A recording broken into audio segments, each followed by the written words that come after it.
Satellite of love.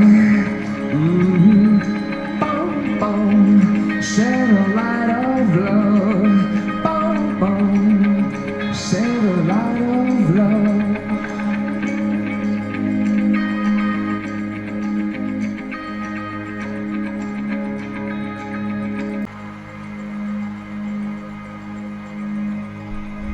But look at this little family right here. Oh, they're so tiny. That's so cute. Hey everybody, this is Coach Stefan Rudolph. We're just getting started here, and this is Kit Carson Park out here in Escondido, San Diego, California. We're watching the families take a float and take off in life, and having a great experience today, getting another great interview here, and I have a new person to introduce you, Jamy Lyn, and she is coming on board as a fellow person out there who has dealt with epilepsy, maybe a former epileptic, but also opening up her own business and helping others out there. Our program, my program itself is called Recovered Coaching, and epilepsycoaching.com for more information. And what we do here on this group is get together for what's called the Healthy Group, Healing Epilepsy.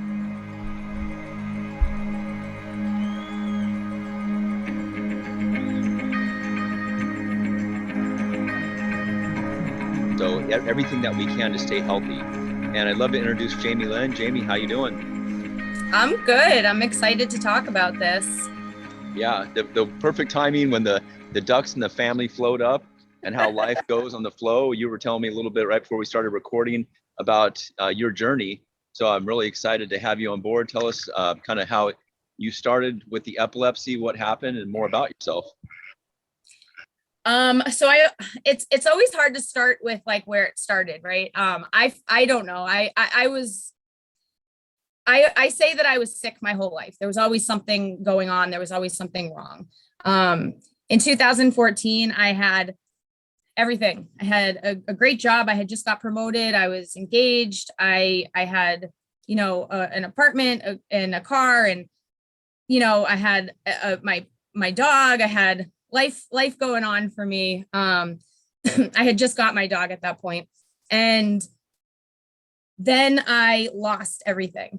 And I was when we were talking about this before, I was saying that I always do the air quotes because I now know that I didn't lose anything, that was just space for what my life is now and how I feel now and what I'm able to create in this.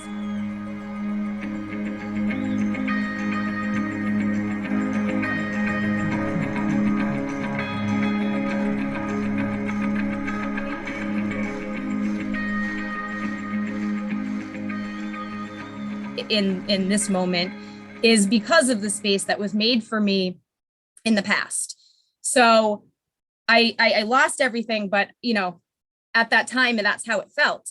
I started having seizures every day for I think about a year. It was about weekly or daily, depending. And over time, I became homeless. I was struggling to prove that I was having these seizures, for disability and things like that. So it was a fight for years, in just a really hard place. And I know that we all go through something when it comes to, being introduced to a life of seizures, right? And it was about, I'd say 5 years in when I just decided, and when people ask me, what changed, and I just say, I decided that I was sick of myself. I was sick of my own stuff. I was sick of being in my own way. I was sick of my life. I was sick of feeling like I felt. I couldn't feel that way anymore. So I started looking for communities and lifestyles and natural ways of living. And after being what I call a guinea pig in the medical system, all the tests, all the medications, this and that, I decided to take it into my own hands. And it was years of research and experimenting on myself and learning my triggers and learning my environment and being okay with my limits and things like that. before I found something that really helped me, the concept of removing things from your life rather than adding, or removing from your body rather than adding. And it's been about 3 years that I'm seizure free, medication free. In that time, I had a heart monitor implanted because I was having a lot of arrhythmias every day, and I was able to have that removed. So, my world has flipped upside down because I decided that that's what I wanted. Yeah, you completely shifted. Sometimes I like to call it the holy shift instead, because something happens when we wake up, things change every 5 to 7 years. And we discussed this on other interviews too, about the side effects of medication. And a lot of the medication, you'll probably recognize these Tegretol, Topamax, Depakote, Keppra, Lamictal, and all the things that I used to take for 20 years before brain surgery. I found out in assisted living, now that I work in this area, are also schizophrenic drugs. And they can cause a lot of problems in your jawline, your teeth, over time, your bones depletion, they're checking your kidneys, your liver. And I just finally had to say enough is enough as well. Now, of course, we don't recommend this, but your story is like mine and very similar to the people we interview, because you have a new awakening, right? A new outlet, and you're helping others. Tell me example too. Tell us out there about how you're helping others and kind of what shifted from that point when you started getting off the medication. So I always wanted to help other people. Even when I was in my worst of worst, I was still trying to give other people suggestions and advice on, healthy eating and things like that. I always wanted to help people feel healthier, but I was so sick. And I read this quote, and this really changed my perspective and changed the way I operate in life. I read a quote a few years ago that said something like, you have to preach with your life before you preach with your mouth. And that just was like, oh, that's the problem. I'd be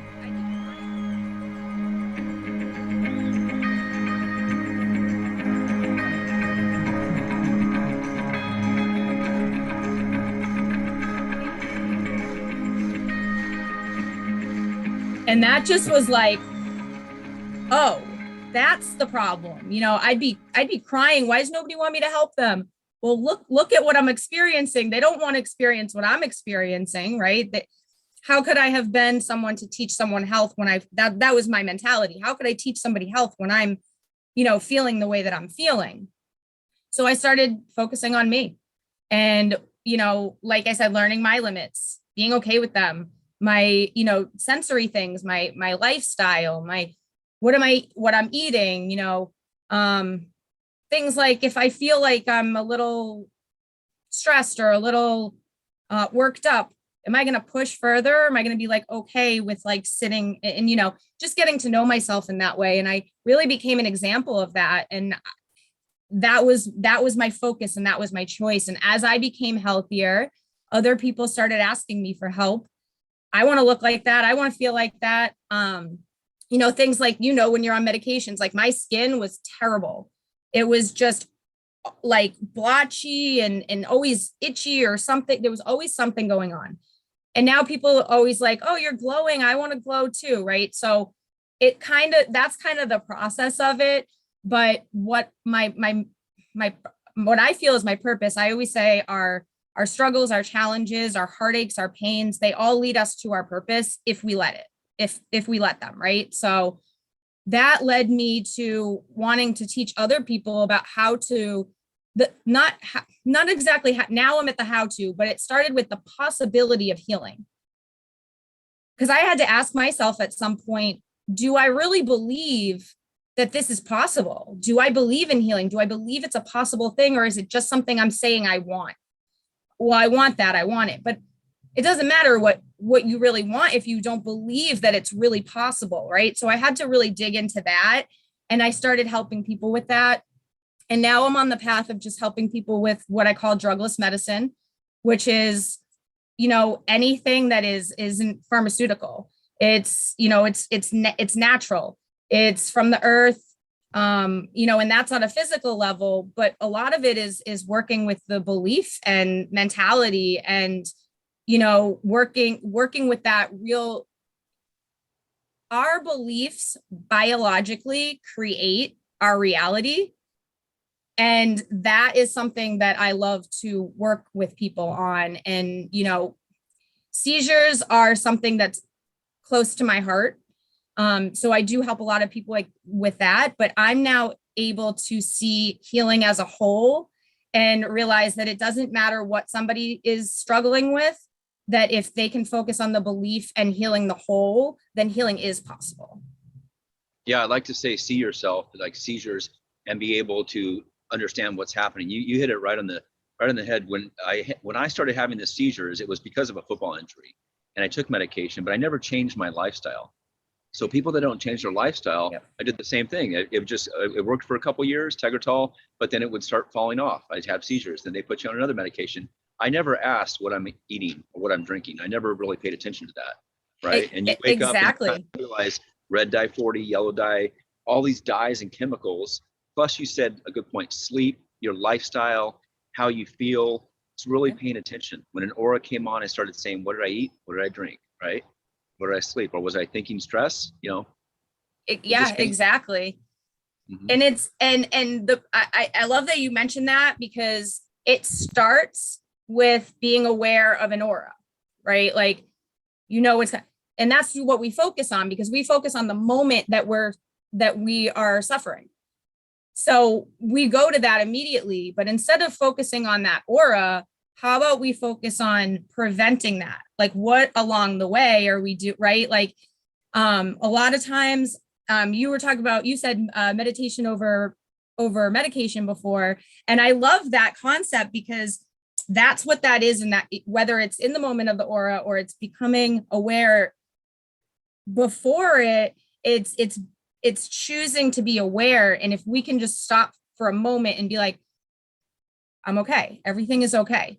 I need to take a breath. Maybe I need a sip of water. Maybe I need to rest for a little bit. Maybe I need to turn the lights down. You know, maybe there's a loud noise and I should just put some headphones on for a little bit. It's just being aware of those things. And that's really what meditation is.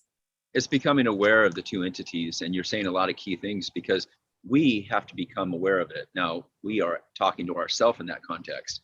When you say, gosh, what's going on? Because the mind and the heart, this is where I came up with too, is the heart. I have a heart here, actually. And the mind, so you have a passion, you have reason, common sense, you want to know. The mouthful of excuses blocks that a lot of times. The ego blocks it. So then you start realizing through meditation, connecting the dots of thoughts to say, oh, that's why, I drank a lot of Monster, or I had a lot of red dye in these chemicals. And it's not that easy, I know, but to me, it was just these auras would come on, even after my last seizure in 2011. And I would pay attention. I had McDonald's, or I had this, and all of a sudden it would go away. The aura would actually go away when I recalculated in my mind what was going on.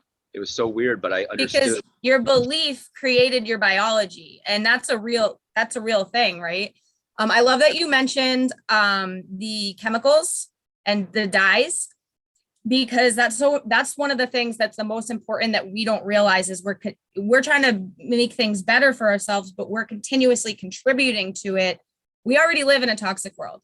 Our air, our water, our food, our soils, they're soaked in all of the chemicals we're using with the technology we're using in the world, right? So it's just this continuous cycle. And we can't control all of that.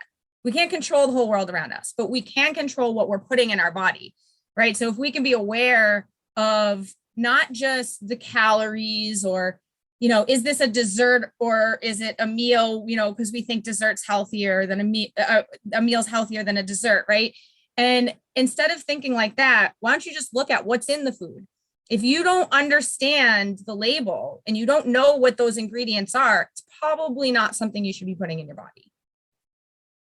Yeah, exactly. But I want to forewarn people, don't get too addicted to your phone and labeling, because I would walk down the store going, negative effects of red dye 40, negative effects. But I was going intensely in the first couple of years going, wow, this is crazy. It can cause death. It can cause cancer. It can cause bloating. Yeah. And the dyes are insane. But I don't want to get too, I started doing the 80-20 rule, and I wanted to pay attention to if I ate something new or drank something new, because I love healthy energy drinks, meaning carbonated water with some fruit and some nice, good energy. But sometimes I would drink one and just feel that little aura. I recognized it, it would go away. And I think these auras were related to stress back then. It was my alcohol life too. A lot of people have auras. They turn into small malls. They turn into grand malls. To me, if I ever get this, it's like a form of paying attention to your body again, like you said. So you help people in amazing ways kind of come to that point, right? Yeah, it's really, I say every day, I have to remind myself and focus on that gratitude that I'm able to help people because I suffered, because of what I went through. So, I mean, that helps me with everything in life. Anytime something's hard, I'm like, okay, well, look what that did for me. This isn't as hard. You know what I mean?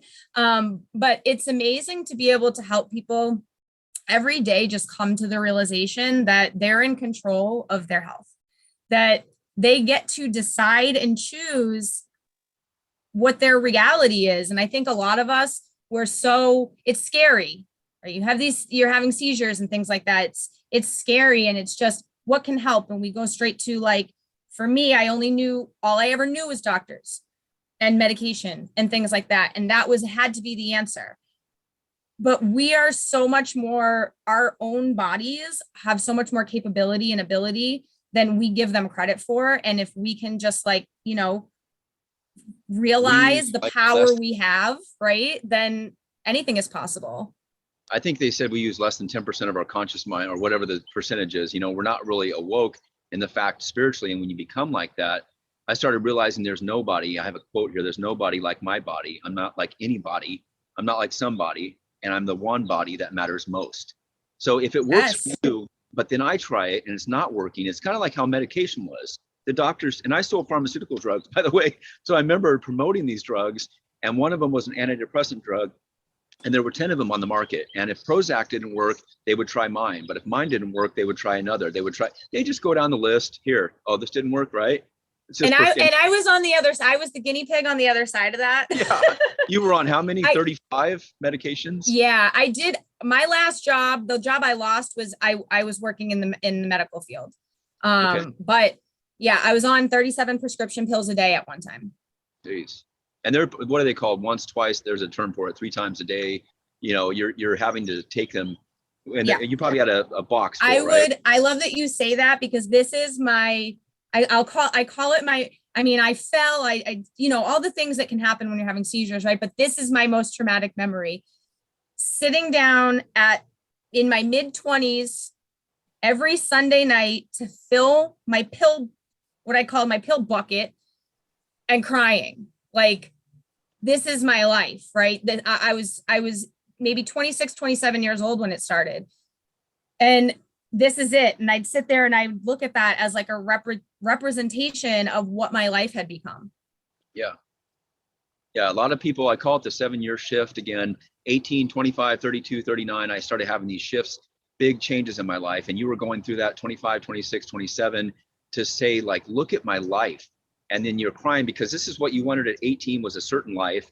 And by 25, you get there and you're not there, and you're taking all these meds, and it just destroys us. But that's what you had a good point too, was we have to reset our mind, reset our life. I call it Control Alt Delete, and we'll be able to start over again. So I want to do a book, and we're going to have you in there too. We're having a co-author book called Control Alt Delete. Reset your mind, I love that. I was, when you said that, I'm laughing, like that's like ingrained into my brain, right?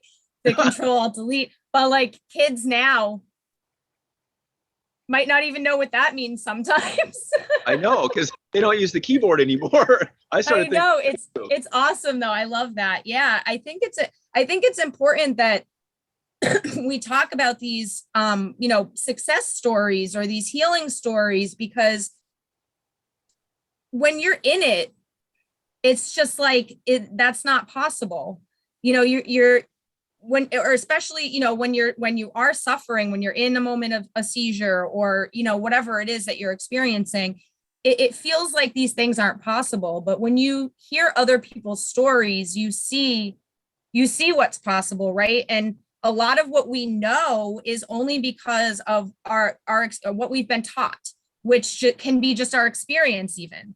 So we know that someone, a doctor will tell you something and you'll say, okay, that's what it is. a teacher will tell you something, that's what it is, right? And we take those beliefs or those thoughts and things and we carry them through life.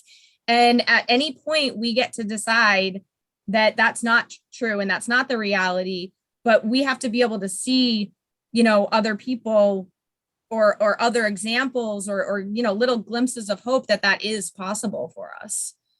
Yeah, I say turn the impossible to I'm possible by turning the impatient to I'm patient and the impractical to I'm practical and the imbalanced to I'm balanced. So we have to look at things a different way and be able to breathe, take a break. But it is hard because a lot of people, and I did the same thing, you get a degree, you get a house, you get a life, you got married, everything that you wanted on the outside. And it's like, now what? Or things collapse. You had epilepsy, I had it, I had alcoholism, I had bad decisions, everything destroys sometimes. But you had a great point before we started talking when you said that it happened, or tell me a little bit about the story again. It happened for a reason. You kind of knew it was coming on. What was it? When I first started having them, yeah, the seizures? Like you knew that the closet, I think we were talking about an analogy of a closet, was just, you had to clean out the closet. You had to start over in life, right? Well, when I actually got to a point where I thought that I had all the things that I was supposed to have, like that I wanted, right? But I didn't realize I didn't want any of that until it got taken from me. So the space that created is, if that didn't happen, I wasn't in a conscious state to be able to say, okay, I need to remove this. I need to make these changes. Even though I'm succeeding, I'm not happy, right? Like my body was telling me something was going on, but I wasn't listening to any of the cues. And the universe, whatever you believe in, God, the universe, whatever you want to call it, said, sit down. If you're not going to sit down, I'm going to sit you down and I'm going to take all this away. And now you can fill it with whatever you want to fill it with. And that's really what happened to me, because I wasn't listening. I wasn't taking the cues. I wasn't making that decision. I wasn't in that power where our choice is our power, right? And I wasn't making choices that brought me to where I wanted to be. So all of that was removed for me really did make that space for me to be able to create any kind of life in there that I wanted to. At the time, it was devastating. I mean, being sick, homeless, I lost my fiance, I lost my job, I lost my ability to drive. I was walking with a cane for a while. I mean, 37 prescription pills a day, in and out of the hospital. I think the first 2 years that I was having seizures, I was in the ER more than 20 times. It just, my whole life was taken over by this. By the drugs prescribed, things that we can't say because we're not medical doctors, but we know, we lived it. We are our own doctor. And I had similar side effects, but you have extreme where it affected you, not just alcohol or other drugs, but you ended up homeless because of prescription, Well, because I wasn't, well, during this whole thing, I kept telling myself when it first started, I just want, it's going to be, another week before I get back to normal, maybe another month before I get back to normal. And I kept telling I was going to get back to the life that I had. I was going to be able to do this, and that, and I was going to get back to that. And that's not really what happens, right? Like, we don't get back to that. Things start to change in different ways, and we can have versions of the things that we liked in that past. But when I started to feel like it was in my control, right, is really when everything shifted for me. And I think that deciding to go the path of, you just said something about, medical doctor, right? I have helped people on such a level that I need to be able to do more. So that's something that I'm focused on now, is becoming a medical doctor, which back then when I was making all of that space, right, and I would have never dreamed that this would be where my life ended up to be, ever. Would you be a holistic practitioner, or what type of doctor? Well, I am a holistic practitioner already. I do have that degree. I'm about to be board certified as a drugless practitioner. And in a fast track program where I'm working on my master's, doctorate, and PhD all together. And I got the bachelor's done in 7 months, and I'm hoping to get those done within this year. So it's a lot, Pretty but amazing. it's a lot. That's a huge Control-Alt-Delete. It is. You're going extreme. You're flying in there, and that's yeah, wonderful. because I feel like the level of suffering, the level of loss, the level of impact that the seizures, that my heart had a heart monitor implanted for 3 years, those kind of things, the level of impact that made on me, I'm gonna pay forward that level of impact in a positive way. Okay. You know, I feel like that's my purpose, is to do that. So it's also a lot easier for me to study because I've tried all these things. I've been researching and studying these natural ways for 7 years now.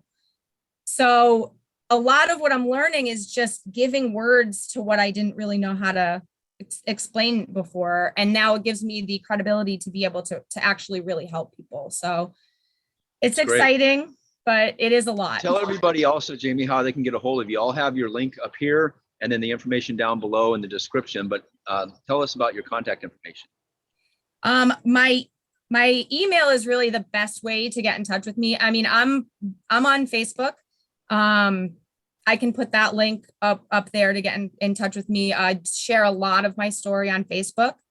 But my email would probably be the best, which is braveenoughtoheal@gmail.com. Okay.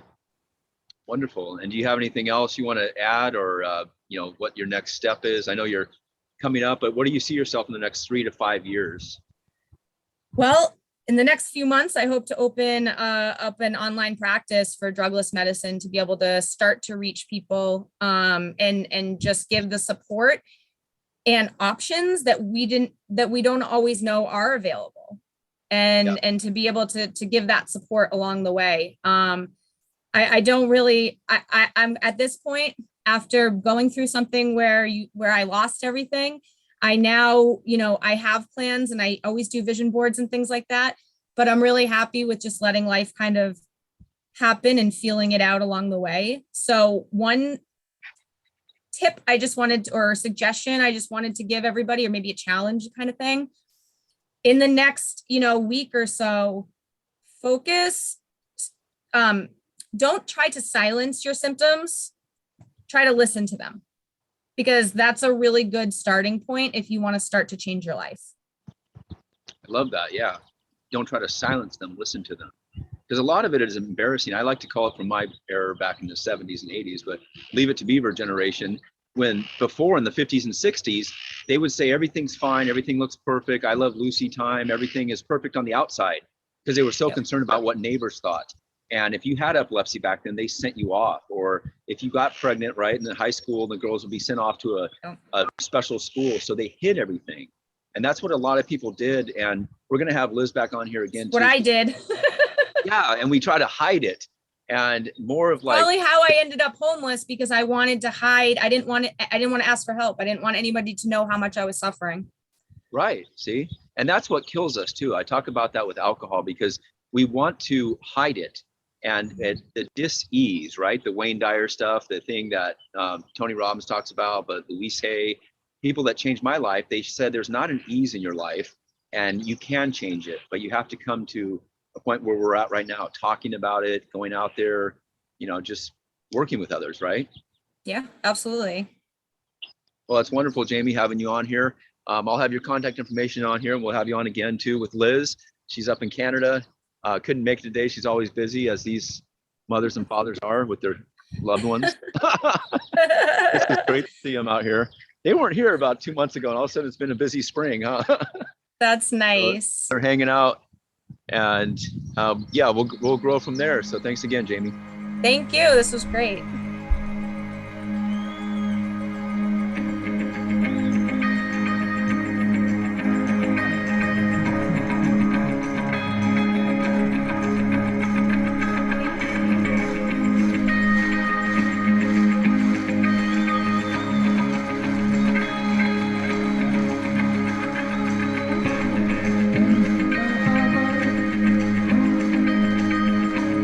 Set a light of love. Boom, boom. Set a light of love.